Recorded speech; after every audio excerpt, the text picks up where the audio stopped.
The sequel we all wanted 2 years after we wanted it. You're watching Beyond the Trailers review of Star Trek Into Darkness. We're outnumbered, outgunned. I have no idea what I'm supposed to do. I only know what I can do.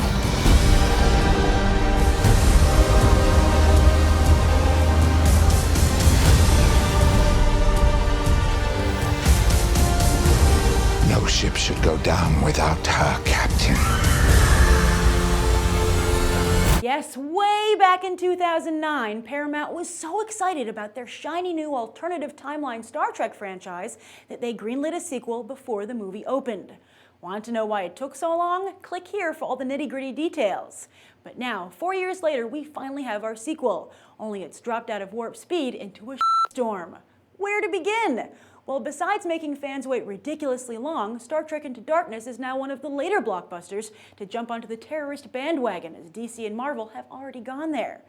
And then, of course, there's director JJ Abrams' insistence that the movie not be in 3D, a battle he had to know he was going to lose. But he shot the sequel in 2D anyway, and now word is the studio forced post-conversion is Clash of the Titans bad, and that's bad. I don't care how JJ Abrams or anyone feels about 3D. How do you mess up a slam dunk like space battles in 3D? And speaking of space battles in 3D, just as Paramount was kicking off its publicity for the film, JJ Abrams announced he'd be helming Star Wars Episode 7 and has yet to clarify what that means for the future of Star Trek. Finally, the identity of Benedict Cumberbatch's villain is supposed to be a secret, but thanks to a major flub by Entertainment Weekly that confirmed already widespread speculation, well, let's just say the twist in Star Trek Into Darkness isn't going to blindside audiences quite like the one in Iron Man 3. However, despite crappy 3D and a terrorism with a twist angle that's already been botched by DC, we all knew she was Talia and pulled off by Marvel, nobody knew. Audiences are still excited for the Star Trek sequel. Perhaps it's because the first one was so much fun and so well cast. And even if we do know who he's playing, who isn't excited to see BBC's Sherlock make his splashy Hollywood debut? So will audiences' faith be rewarded?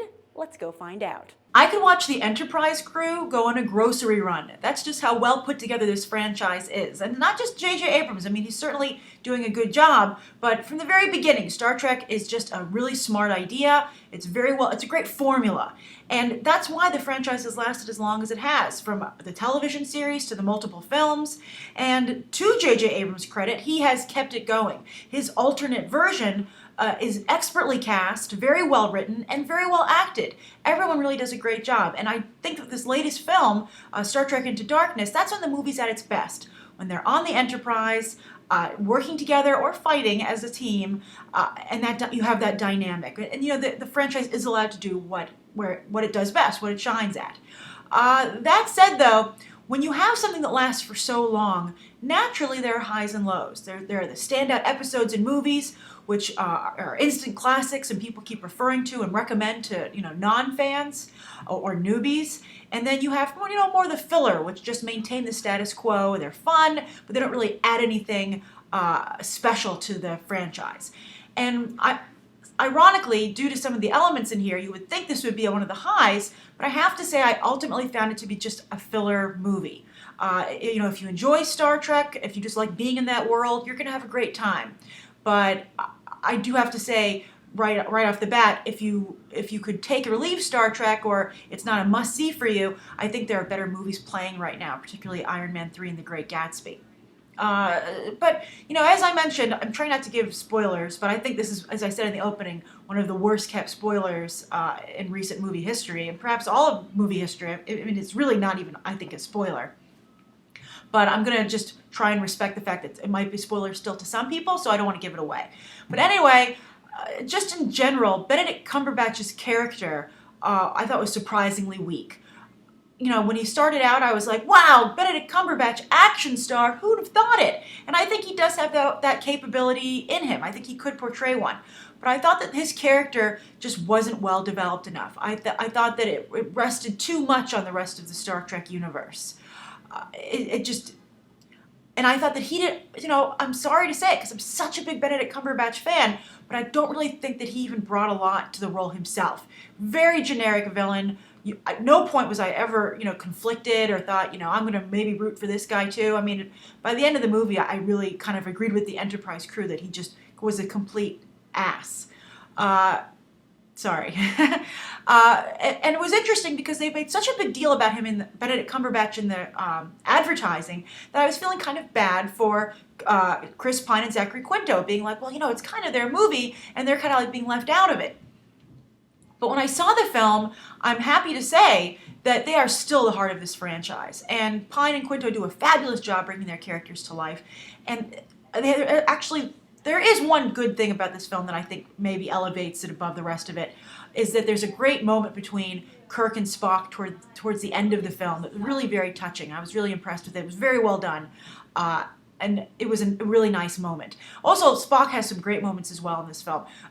Quinto doesn't showboat, but he does just a perfect job. I mean, Spock wouldn't showboat, but he really, I think, he carries a lot of this franchise on his shoulders.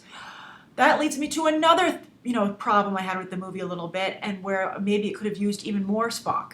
A lot of times when I was watching it, I was like, oh, I can see why they hired JJ Abrams to direct Star Wars, because this is so Star Wars-y. And to the point where I felt like the line between the two was blurring. And I think it would have really benefited JJ Abrams and his crew, and all the creatives on this film, on Star Trek Into Darkness, to be like, well, what makes Star Trek different than Star Wars? And I think we really need to emphasize that, because our movie's losing its identity. Because I think J.J. Abrams has that Spielberg sensibility, so that maybe that's what's pulling it into the Star Wars territory, that Spielberg-Lucas sensibility. But and my thoughts is what makes Star Trek different is that it's very large science component, and also it's really strong social consciousness. I mean, at the beginning of the movie, so it's not a spoiler, they're trying to save, they're supposed to be observing a planet, and there's like the big debate, do we just observe and let everyone die, or do we try and do something? And I had forgotten that was such a large, I'm not a Trekkie, I had forgotten that was such a large part of the Star Trek franchise. And I think it needs more of that, the more of the fact that, these really are, almost like space social workers, or, the space UN. And I think it's easy to forget that sometimes, especially when the filmmakers aren't really highlighting it. You do have a science officer for a reason. You have a doctor. And sometimes you're like, oh, well, the doctor's only there to help the crew. And I don't think that's necessarily true. So that was a problem for me. And I think that Star Trek Into Darkness going forward, the Star Trek franchise would benefit from J.J. Abrams maybe delineating between the two of them a little better. Because right now, I feel that it's just too mixed. And, I would hate for Star Wars to have the same problem, where there will be scenes where you're like, well, how wasn't this just Star Trek? So that's how I feel about the film. I know a lot of you out there are really enjoying it.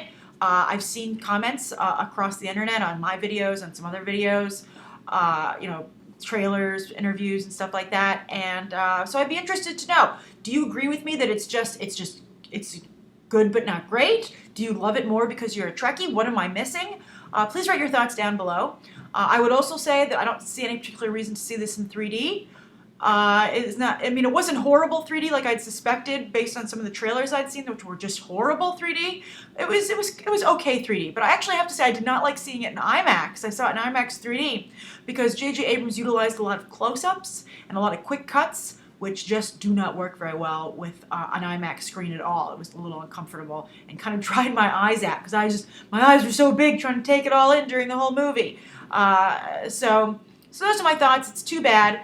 Now just quick spoiler before we go. So if you haven't seen the movie yet, turn it off. Turn off this video. Click away.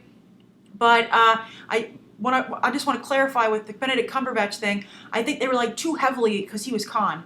I think they relied too heavily on the alternate universe Khan and the history of Khan as a character to round that guy out, because they just didn't do any work on it on their own. I think the movie really could have benefited from maybe a flashback sequence or a prologue introducing Benedict Cumberbatch and his crew, because as I said, I just never connected with the character in any way. Rooting for him, rooting against him, he just kind of was a nuisance.